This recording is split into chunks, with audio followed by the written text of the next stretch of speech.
ایک بہت بڑے بزرگ نے اللہ کی ذات پہ قسم کیا ہے، کہا ہے کہ بھائی رب کعبہ کی قسم، جو مانگتے ہو ملے گا، صرف یہ آیات کی چھوٹا سا ٹکڑے پہ، ایک طریقے پہ اس آیات کی ٹکڑا اس کی ختم کر لو، اس کی وظیفہ کر لو، اس کی ورد کر لو، اس کی ذکر کر لو، تو جو بھی مانگتے ہو اللہ تعالیٰ آپ کو دے دیتا ہے۔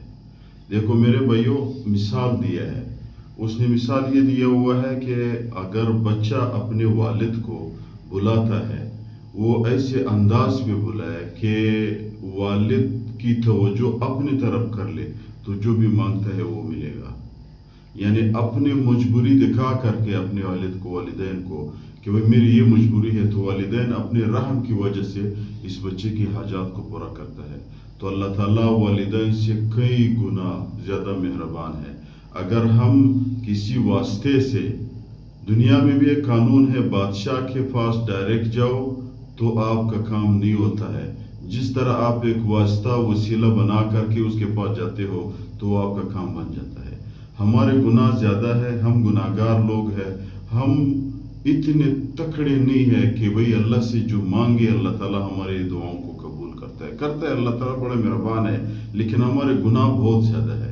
تو علماء نے لکھا ہوا ہے، مجموع وظائف کتاب ہے، اس میں حضرت نے لکھا ہوا ہے کہ بھئی رب کعبہ کی قسم، اگر اس طریقے پہ کوئی بھی بندہ وکفا باللہ وکیلا اس آیت کی ختم کر لے، اس آیت کی ذکر کر لے، تو جو بھی مانگتا ہے اللہ تعالیٰ اس کو دے دیتا ہے۔ کیوں؟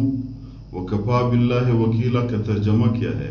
یعنی اس کا ترجمہ بھی یہی ہے کہ بھئی اللہ پاک میرے لیے کافی ہے۔ وکیلا، وکیل کا کیا مطلب ہے؟ علماء نے اس کے دو ترجمے کیے ہیں۔ عدالت میں ہم جاتے ہیں، وکیل اپنے لیے لیتے ہیں۔ وکیل کا مطلب یہ ہوتا ہے کہ وہ ہمارے جگہ پہ ہمارے جو کیس ہے وہ پیش کر دے اور اس کے حل میرے سامنے لے آئے، مجھے مشکلات اور تکالیف مصیبتوں سے نکالے، مجھے ہر دن ادھر ادھر جانا نہ پڑے، مجھے کامیاب کر کے میرے کیس کی کامیابی دلائے۔ تو ادھر ایک وکیل، ہم وکیل بازار والے وکیل کو یہ کہتے ہیں، لیکن ادھر وکیل کا دو ترجمہ علماء نے لکھا ہوا ہے۔ ایک وکیل کا ترجمہ لکھا ہوا ہے کارساز اردو میں، یعنی میرے اللہ کارساز، میرے تمام کاموں کی کارساز ہونے کے لیے اللہ کافی ہے۔ دوسرا اللہ تعالیٰ ادھر وکیل کا ترجمہ علماء نے لکھا ہوا ہے پریشانی دور کرنے والا، یعنی اس کا ترجمہ یہ ہے وکفا باللہ وکیلا، میرے ہر پریشانی دور کرنے کے لیے اللہ کافی ہے۔ تو جب اس کا یہ ترجمہ ہے تو خلاصہ یہ میرے بھائیوں، مختلف ترجمے ہیں، مختلف تفاسیر ہوتے ہیں۔ یہ تفاسیر مختلف کیوں ہیں کہ بعض تفسیر عثمانی ہے، بعض تفسیر مظہری ہے، بعض معرف القرآن ہے، بعض میرے بھائیوں اور مختلف ناموں پہ ہے۔ علماء نے مختلف ترجمے کیے ہیں، مختلف اہداف کے لیے، مختلف اوقات پہ مختلف اس کے اثر ہوتے ہیں۔ دیکھو میرے بھائیوں، اگر کوئی بندہ مشکل حالت میں، استاد صاحب نے لکھا ہوا ہے مجموع وظائف والے نے کہ مشکل حالت میں اگر کوئی بندہ اس لفظ کی ذکر کرنا شروع کر دے کہ وکفا باللہ وکیلا، جو وہ مشکل میں پھنسا ہوا ہے، تو ادھر وہ وکیل لفظ کی ترجمے کا وہ ترجمہ لے جو پریشانی دور کرنے والا ہے۔ اگر کسی کی حاجت ہے، مشکل نہیں ہے، کوئی حاجت ہے، 2-3 مہینے اس میں ٹائم لگتا ہے، تو ادھر وکفا باللہ وکیلا کا ترجمہ کارساز کا ہو جاتا ہے۔ خلاصہ یہ علماء کی بات سے، مفسرین حضرات کی بات سے، تو مختصر میں سمجھانے کے لیے یہ کہتا ہوں کہ اس آیات کی طاقت بہت بڑی طاقت ہے اگر ہم یقین کے ساتھ کر لیں۔ دیکھو دعائیں مانگی جاتی ہے، دعائیں پڑھی نہیں جاتی ہے، حاجات مانگے جاتے ہیں، حاجات پڑھے نہیں جاتے ہیں۔ ایک فقیر اگر آپ کے پاس آیا، وہ آپ سے 5 روپے مانگتا ہے اور آپ اس کو چہرہ ادھر ہے دیکھتا ادھر ہے، آپ کہتے ہیں 5 روپے دو، یہ اور انداز ہے۔ ہر بندے کو غصہ آتا ہے، اس کو بگا دیتے ہیں، جاؤ یارا، تو فقیر نہیں ہو، تو بدماش ہو، تو مست ہو۔ اور ایک فقیر اگر آ جائے اور آپ کے سامنے جولی پہن کے اپنے رنگ کو بھی فقیر کی طرح رکھے اور اپنے الفاظ کو بھی فقیر کی طرح نکالے، تو ہر بندے کے دل میں رحم آ جاتا ہے کہ بھئی اس کو دے دو، یہ بندہ محتاج ہے۔ تو وہ فقیر مانگ رہے، وہ دوسرا فقیر وہ پڑھ رہے کہ بھئی مجھے پیسے دو۔ ہم نے اللہ سے مانگنا ہے، ہم نے پڑھنا نہیں ہے۔ ہم کہتے ہیں ہماری دعائیں قبول نہیں ہوتی یار، دعا کیوں قبول نہیں ہوتی؟ ہم دعائیں پڑھتے ہیں، ہم دعائیں مانگتے نہیں، دعائیں پڑھتے ہیں یا اللہ میرے فلان کام کرو، فلان کام کرو، فلان کام کر لو، پڑھ دیا. یہ ایک طریقہ ہے.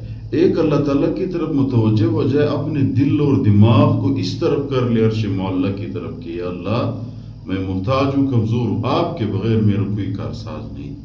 تو پھر یہ دعا مانگ ہے، وہ پڑھا نہیں. تو یہ آیات میرے بھائیو، اس آیت کی ختم پڑھو نا، اس کو مانگو، اللہ کے سامنے اپنے حاجت، اپنی پریشانی، اپنی مصیبت کو پیش کر دو.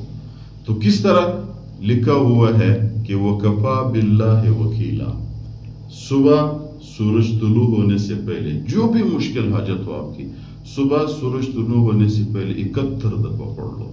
7 دفعہ پہلے درود شریف پڑھ لو، پھر 71 دفعہ، اس پہ 5 منٹ بھی نہیں لگتا.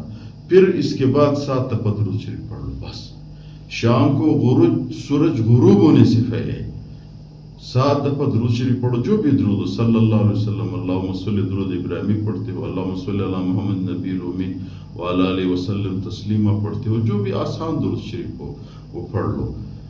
تو پہلے 7 دفعہ درود شریف پڑھ لو، پھر 71 دفعہ وَكَفَى بِاللَّهِ وَكِيلًا یہ پڑھ لو. اپنے حاجت، اپنے مجبوری، اپنی پریشانی ذہن میں رکھو، پھر 7 دفعہ اس کو پھر پڑھ لو. بس جب تک آپ کی حاجت پورا نہ ہو اس وقت تک اس آیت کو پڑھتے رہو، اس کی آیت کے ختم کرتے رہو. علماء نے لکھا ہوا ہے کہ اگر آپ کے پاس اور بھی ٹائم ہے تو دن میں بھی پڑھا کرو، کوئی مسئلہ نہیں ہے. وَكَفَى بِاللَّهِ وَكِيلًا، وَكَفَى بِاللَّهِ وَكِيلًا. راستے میں چلتے پھرتے بیٹھے لیٹے پڑھو، وضو ہو وضو نہ ہو. وضو قرآن مجید کی اٹھانے کے لیے ضروری ہے. جب آپ ویسے پڑھتے ہو میرے بھائیو، پڑھا کرو، بغیر وضو بھی پڑھ سکتے ہو. قرآن مجید میں جو لکھا ہے لا یمسہ الا المطہرون، قرآن مجید کی نسخہ بغیر وضو آپ نہیں اٹھا سکتے ہو، ورنہ آپ اس کو بغیر وضو پڑھ سکتے ہو آیات. تو اس آیت کو علماء نے لکھا ہوا ہے پڑھا کرو. علماء نے استاد صاحب مجموع وظائف کتاب میں لکھا ہوا ہے کہ 7 دن کے اندر اس بندے کی مشکل اللہ ختم کرے گا.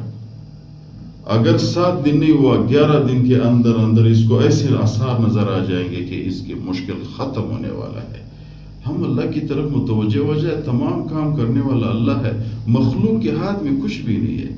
بنانے والا بھی اللہ ہے. مشکلات آتے بھی اللہ کے فیصلے سے ہے، مشکلات ختم بھی ہوتے ہیں اللہ تعالیٰ کے فیصلے سے.